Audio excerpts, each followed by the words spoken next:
Hello and good day. Welcome to the Super Good Camping Podcast. My name is Pamela. I'm Tim. And we are from supergoodcamping.com. We're here because we're on a mission to inspire other people to get outside and enjoy camping adventures such as we have as a family. Today's guest seems to be outside all the time, whether it's walking the dog, fishing, camping, hunting, shoveling snow off of a roof, trying out new gear, or watching the stars from a dark sky reserve. He's out there and often creating content. Please welcome from Rob in the Outside, Rob Spence. Hey, welcome. How's it going, guys? Thanks for coming out, man. No problem. Thanks for having me. It's been a minute trying to get this. How are you doing? Right? or a few years. How do you want to look at that? Yeah.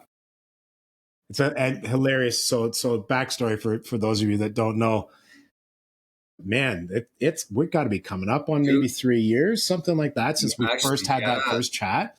Yeah. I think so. Yeah, 3 years. We sort of like. I think we knew of each other, but we got yakking in the chat in one of Dennis's like Canoe Hound's shows, one of his live streams. Yes. And then at some point I think we yacked in the green room, and then we did a Zoom meeting to try to set this up. We've run into each other at the Toronto Outdoor Adventure Show. You know, we've had all kinds of conversations, none of them on the podcast. Yeah, that's right. Yeah, we have nothing to talk about. Yeah, no, of course not. Yeah, we're done. Thanks, We guys. We'll see you later. Before. Bye. Shortest episode ever. Yeah. It's I Sweet. you're right. I was going to say I think it has been 3 years that we started talking. Yeah, I think that's what tiny brain, but that's what it feels like. Yeah, I'm pretty sure. And I think 2 years ago is when we started talking about least 2 years, but probably 3. Yeah, and I think it's been 2 years since we've been trying to hook up to get our schedules to fall into place for an interview. Well, you're a busy guy. Yes. Share some of the busyness. What have you been up to lately, man? Other than shoveling snow off roofs so they don't collapse and stuff. Yeah.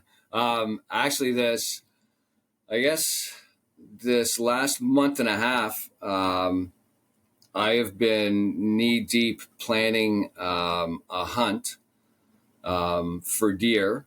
But what I'm doing is the 4 of us that are going, I'll get into that in a sec, but the 4 of us that are going, the 4 deer that we get, we are going to bring to the Brackenrig butcher, who's going to teach a butchering class to kids from the Watauga Nation and from the Moon Creek River or Moon Creek Reserve.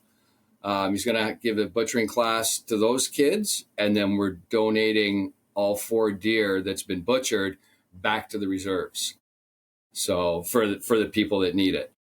The reason why we're doing the reserves is because I tried the food banks and the Salvation Army and stuff, and once they found out it was deer, they had no interest in it whatsoever. So I've been working with this place, Landscapes, about doing the hunt there on about 600 acres. And Andrew, who's part of our fishing crew, is coming on the hunt. And Wyatt Black from Alone, he was from Alone. He was the runner-up in season 9, I think it was 9 or 10.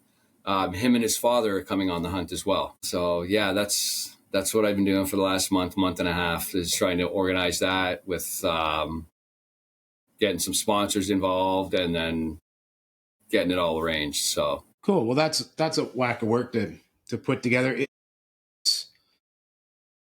Is that they do a camping thing where there are canoes at each individual lake? Yes. And you literally hike, then you paddle back. Oh, cool. Yeah. I was checking them out. I've checked them out 2 years in a row at the Toronto Outdoor Adventure Show. It looks like a cool gig. Like it looks like that would be a fun thing. Everything that they're trying to do with that whole, I think it's 40,000 plus acres. What they're trying to do there is absolutely phenomenal with the management of the deer herd.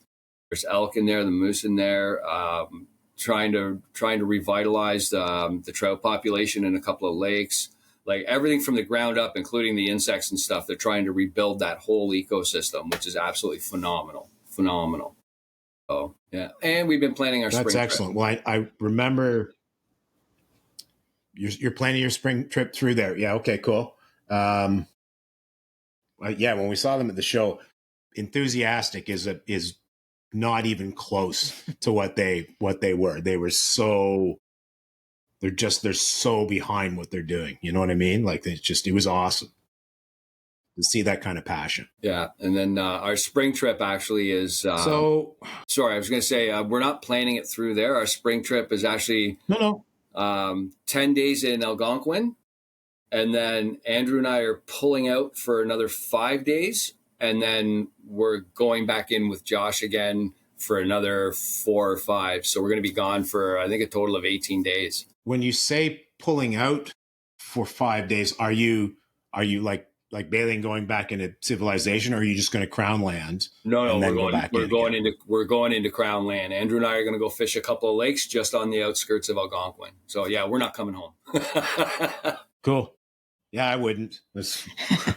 Yeah. Bye, honey. See you in 20 days or so. Yeah. Cool. So is this your full-time job? That you get to camp? I'd like to turn it into that. I don't know if it will ever turn into that revenue wise. Like I make a few bucks here and there. I don't make anything off any of my sponsors financially. It's more of a barter system where I get stuff from them and I promote the hell out of them. But I still do side jobs here and there. But my side jobs happen when I get back from a trip and the wife says, "You've spent too much money. You need to go to work." Yeah. I used to do some contracting. I know how that works. Yeah. Fishing. You're a fish nut. Like you tell us how passionate you are about fishing. I've seen a whole bunch of your videos, which we'll make sure we reference your YouTube channel. You're a way better fisherman than me. You love to do it like as often as you possibly can. Yeah. I've always been a spin cast kind of guy. Like I love bass and pike. Like that's what got me started. And I was doing that for years. When I first moved up here, probably about 5 years ago, I'd be on the water from 4:30 in the morning till 10 o'clock at night. And that's it. The wife would paddle out once in a while at lunch to come and have lunch with me on an island or something out on Cooch. And then she'd head back in and go do what she had to do. But I would stay on the water. And then I kind of pulled away from fishing a little bit because I got heavy into running some rivers and then doing a lot of these backcountry trips. And then I met Josh and he put a fly rod in my hand. And I tell you, that now that I've picked up fly fishing, until you get into it and get into a river and hook a big one and fight, it's hard to explain where the passion comes from it. Like it's just such a thrill. And the trout are just, the brook trout and the splake and stuff, they're just absolutely beautiful, beautiful creatures. Like stunning. And pound for pound, I think they're the best fight. So, yeah, and yeah, as often as I can. So did you grow up camping and doing all the outdoor adventure things, or is this something you picked up as an adult? My stepfather bought 75 acres in Wilberforce when he was 19. So I spent a lot of my summers, well, actually all my summers up until I was about 10 or 11 in the back 40 there. Like the second we were awake, we were thrown out of the cottage and we weren't allowed back until there was food ready. And I really got a passion for it there. And then once I got into the electrical trade, I kind of lost touch of all of that. There was no more hobbies. It was work, work, work. And then the only hobby that I really picked up was I got into radio, internet radio, because I love music as well. And then when I moved up here, because I fell into a dark hole. My mom had passed away. I got in the middle of a nasty divorce, pretty much lost everything, climbed into a dark hole and brought a shovel with me to see how much deeper I could get. And then when I got up here, I got into the kayak one day and started fishing. And Then I started going on a little couple of camping adventures overnight to fish, and it literally saved my life. And now I'm enthralled with it, and I can't. The wife talks to me about it a lot. When I go away, even if it's for 4 days, when I come back, for the first little bit, I'm almost in a state of depression, and sometimes I don't see it. I notice it when I go on my really long trips and I come back. I have a very, very hard time adjusting. Like, the wife kind of leaves me alone for a few days. I won't even go get gas. Like, it's weird to explain. Like, I love that. Not so much the isolation. Like, I love doing it alone. Like, I if my wife hadn't come back from Australia, I would not have come out of the bush. But she did come back, so I did come out. But just being out there and just, I don't even know how to explain it. It's just listening to nature.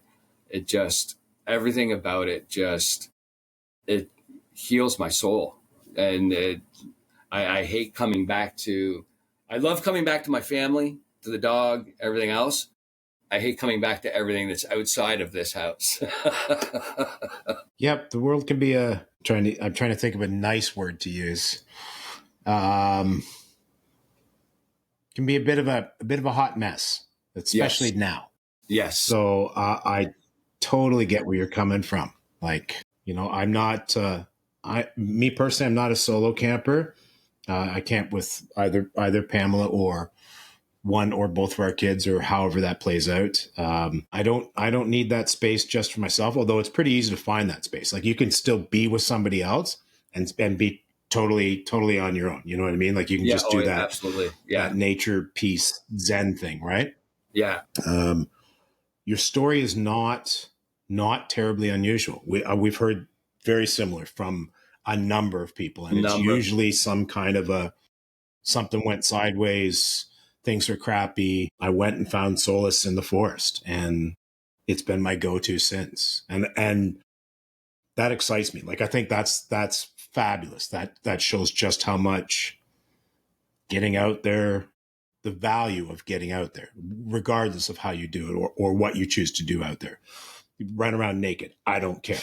Like, it's just get out there, man. Like, it's good for you, period. I thought, to me, in my head, when I would explain to, like, the rest of my family what being out there has done for me, I almost felt like a whack job trying to explain it. But then getting into the community, and then talking to people where I started to, meet people, the Dennis, canoe hound, absolutely. Like, I love what that man does. That chat and the people in that community, after climbing into that and being accepted into it, realizing that my story isn't special. Like, there's a lot of us that have found nature the same way and found it as healing. And it's hard to explain to people, and until you experience it, nothing I say to anybody makes any sense. Yeah, agreed. I mean, I don't know. Maybe a city slicker, as they call us bad names, those of us that live in Toronto, but some of us aren't that bad. Just saying. But yeah, as somebody who's been extremely urban for their whole life, that's been their life experience. They don't have any. I don't know what the right term is. Reference, maybe. Mm-hmm.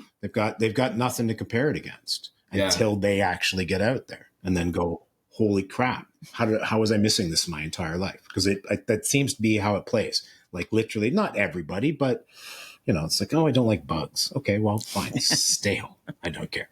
My favorite question every year around this time of the year is, what are the bugs like? That'd be my question. Right now, they don't exist.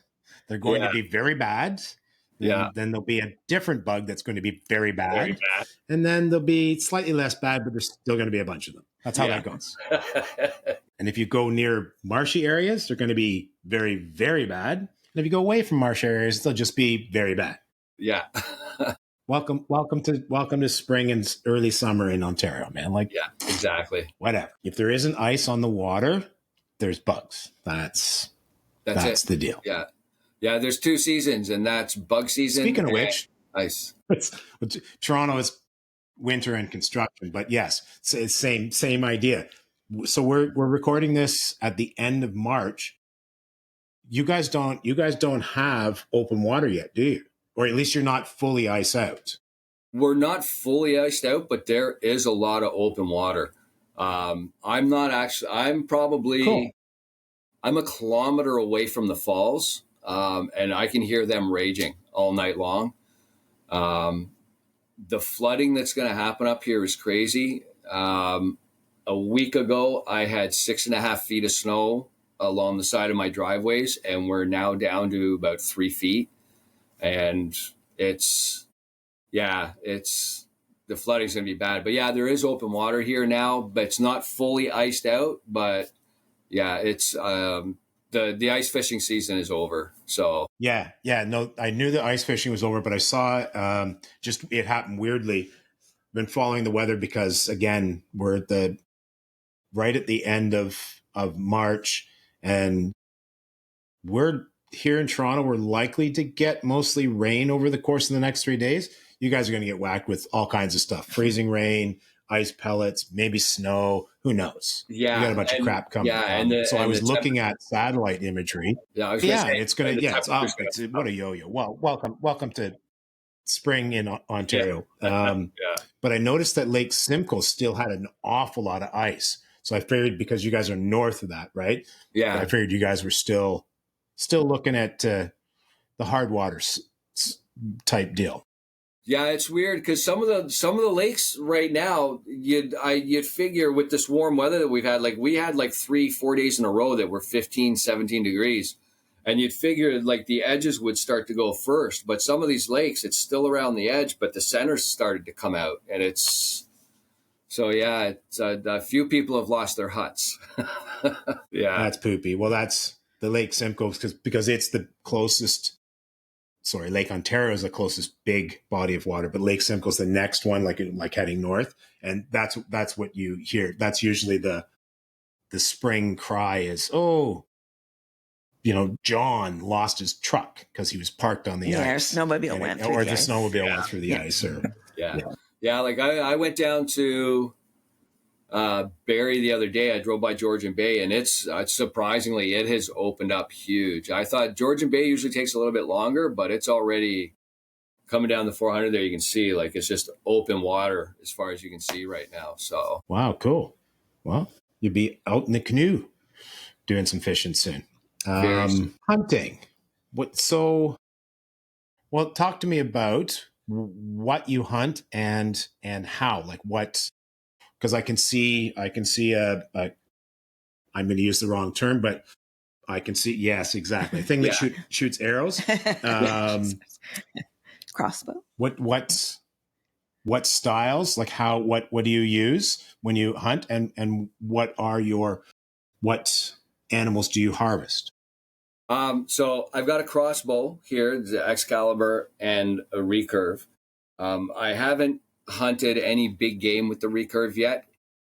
I know it's an easier target than small game. I just haven't felt comfortable enough to take it with big game because the last thing I want to do is wound an animal.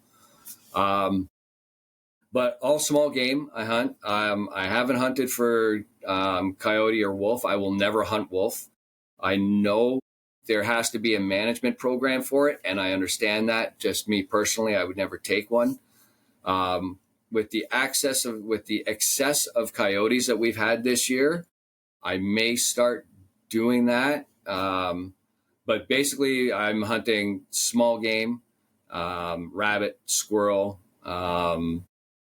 porcupine, raccoon, and deer. I put in for my moose and I put in for my elk. I've yet to get one.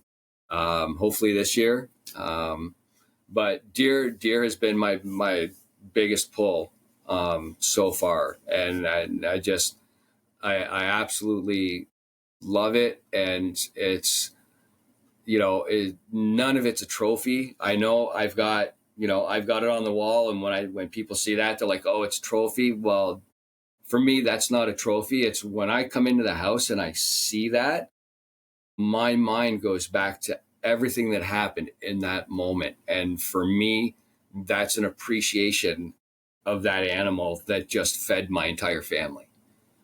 So, and it's an argument that'll never be won with animal activists and stuff like that. They all think trophy hunting. For me, trophy hunting is when you go fly overseas and you go shoot some big animal and take its tusks and brag about it and leave everything else there to rot. That's not what I'm in this for. I started hunting because my wife and I decided that we wanted to start growing our own stuff, starting to forage. Prices are ridiculous. The treatment that commercial animal gets, I think, is absolutely disgusting. The stuff that they put in it once they've harvested it is absolutely disgusting. And I mean, you can't get any more organic than harvesting an animal that's been eating acorns and tree buds all year round. So, yeah. And bear. I forgot bear. I took my first bear last year, that was on my birthday. I have never in my life tasted a meat any more delicious than a bear heart. With all the animals that I take, the big game, the first thing we eat is with the wife. The first thing we eat is the tenderloins from inside. But the first thing I eat is the heart, and bear heart is absolutely phenomenal. I'm probably the only man in Canada right now who will tell you that raw bear meat tastes absolutely phenomenal. I got trichinosis and was very close to not making it. I cooked a tenderloin from the bear the same way I cooked my venison, and within 4 hours, I was not doing well. But I'll tell you, it tasted really good. So, Okay, what's trichinosis? Trichinosis are an easy way, layman's way to I guess the easiest way to explain it would be worms, kind of.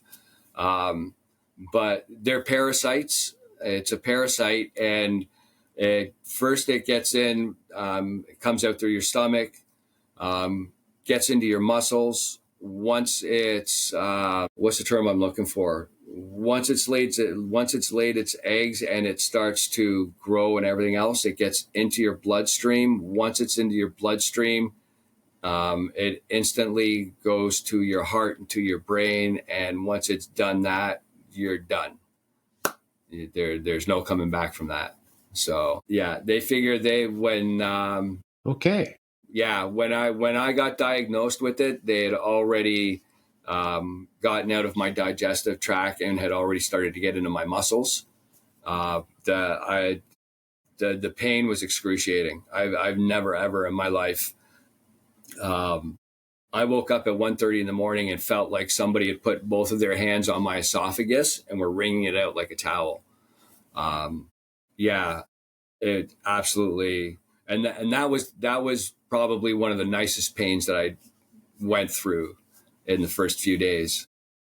So yeah, and I waited a week and a half. Wow. Yeah, I waited a week and a half before I even went to the doctor to get diagnosed because I still had 3 deer tag to fill. Okay. Yeah, that's what the wife said. Yeah, I learned my lesson. Brutal. Well, I'm glad you're on the other side of that. Jesus, man. Yeah. That's Yeah, it was stupidity on my part. Note that Pamela's looking at me, giving me some side eye here. Yeah. Stupidity. Oh, I know a guy like that. Okay. Well, off that sad note, back to harvesting. So what for you? So this is you mentioned it. It would always be a fight you could never win with an animal activist. Well, I wouldn't say that we are, but I've done hunting myself when I was considerably younger. I've hunted moose, unsuccessfully hunted deer. we did full harvest, like the entirety of the moose. We took it to a butcher. We sucked at doing all those things. But we took the entirety, like man, we lived off that venison for ages. Like it's a big animal, Yeah. right? So not my gig anymore. It's just a personal, same as you do it. It's a personal choice, right? Like that's what you Yes. choose to do. Yeah. I choose not to. But I have nothing. I'm not adverse to it in not a Don Jr. rip the tusks off, go home with the the souvenir. Exactly. That sucks. That there's no place for that in my world.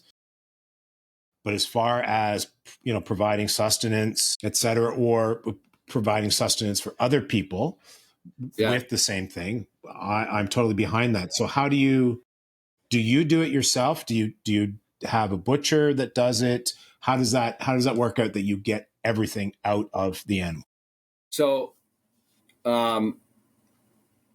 after I've taken it, I will clean it out in the field. And then I'll bring it home and I'll pull the cape off the hide. I'll take the tenderloins from the inside. I'll take those off, and then I'll bring the rest to Reed, the Brackenrig butcher. He is going to teach me how to butcher it, but I like bringing it to him because it gives me more opportunity to get back out because I pull my whole 6 tags every year. So now I should learn how to do it myself. My wife wants to do it. She's already talked to Reed. He's going to get us a stainless steel table. And, I'm going to be part of that class where he teaches, the butchering of it and stuff. And so, yeah, it's something I do need to learn how to do properly. But nothing that I bring home goes to waste. I like right down to the bones, every single bone except for the ribs. Actually, no, even the ribs, the dog gets, like we take absolute anything on that animal that I can't eat, my dog will eat. So, but we feed Kiva a raw diet anyways. So, if I get 3 deer, she's got a whole one to herself. She gets half the bear as well.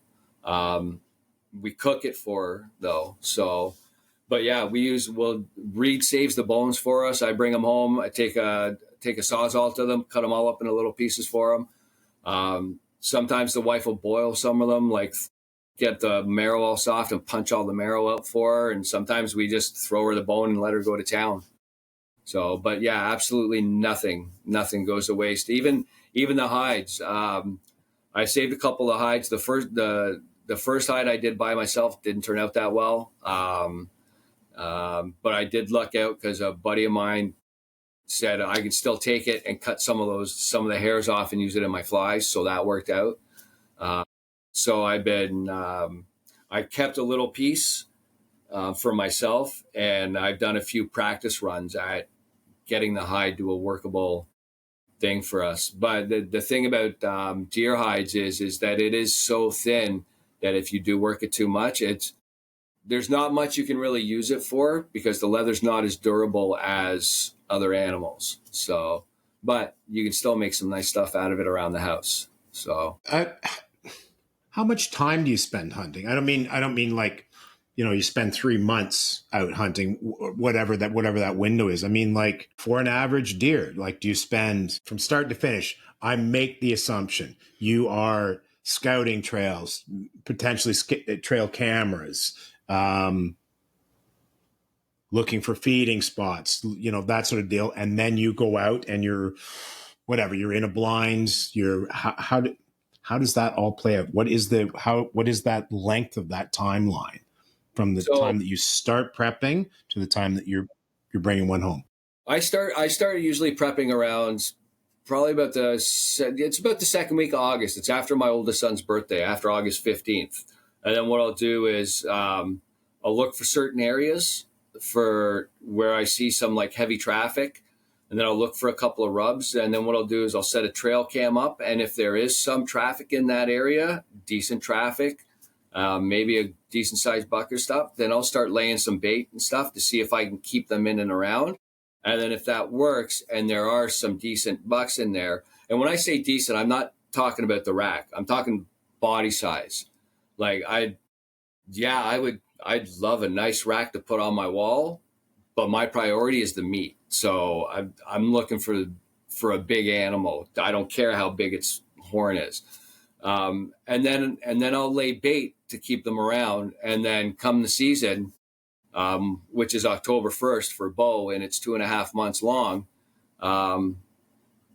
Sometimes I could tag out right on the first day. But my other 5 tags, I have to do a lot of traveling for, because when you get additional tags in Ontario, you get assigned you can pick the WMUs, but you have to travel. Like you won't get two or 3 tags in a specific area. Like you might, for like, say I'm in WMU 57. So I might be able to pull my 2 additional tags in 60. I might get 2 tags there, but there might only be one available one for me. So sometimes with my first tag, which is good for anywhere in Ontario, and I've said it in a couple of my videos, like, man, I hope I don't regret passing that thing up, and it's not because I'm looking for a bigger buck or anything. It's because I don't want to come out of the bush.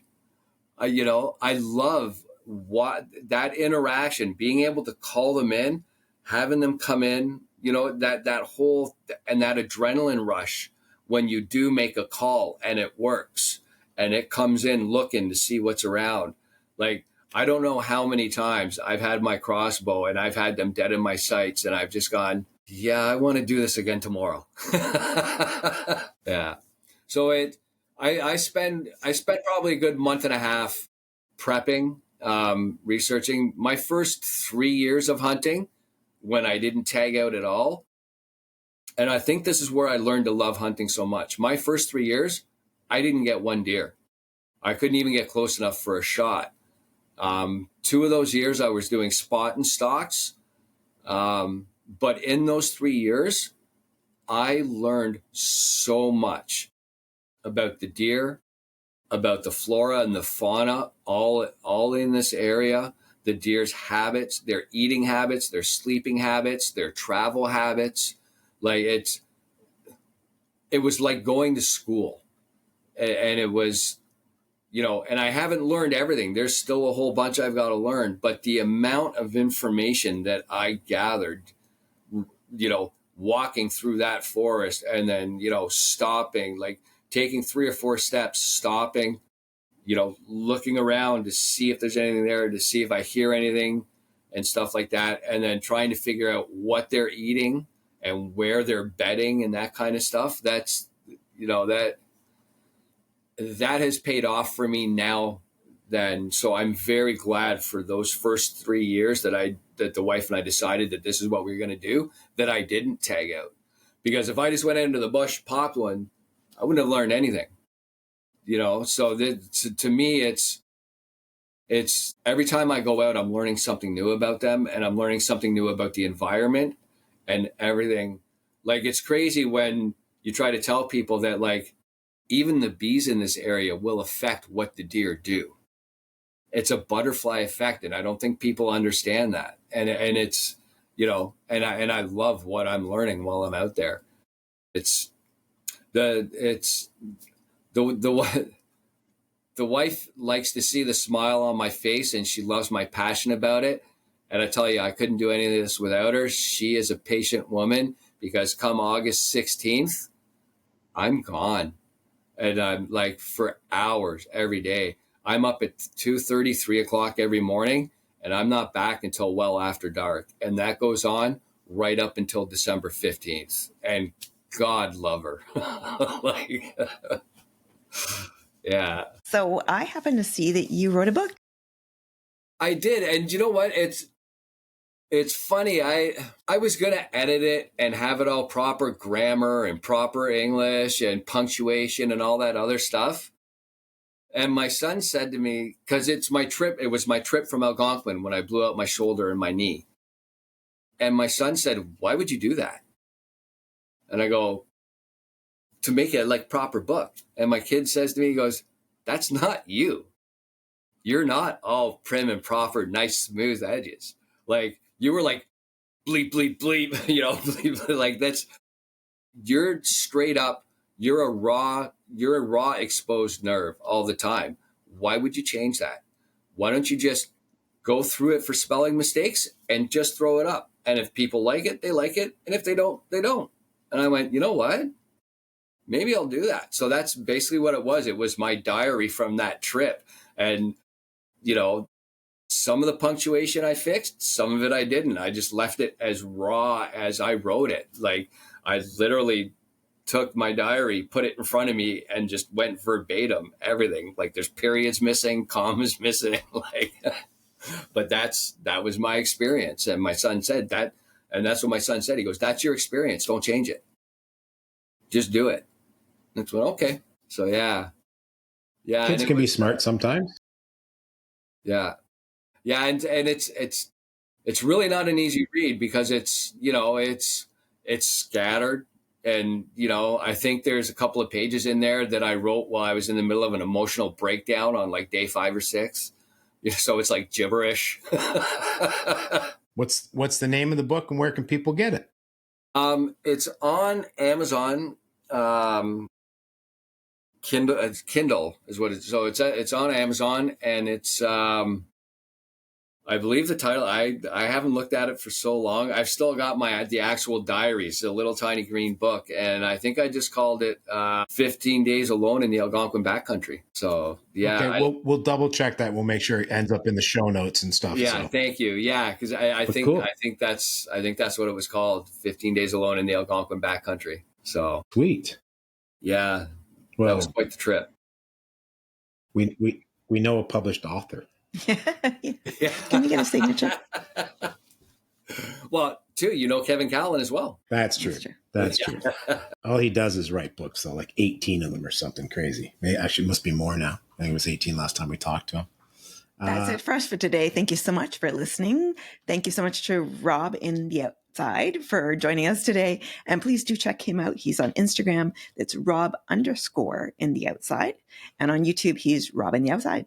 So please do check him out. Check us out while you're there. We'd love it if you subscribe to us. And if you would like to talk to us or you have any suggestions, any ideas, any future topics you'd like us to cover, people you'd like to ask, please do email us. We're at hi@supergoodcamping.com. That's hi@supergoodcamping.com. And we'll talk to you again soon. Bye. Bye.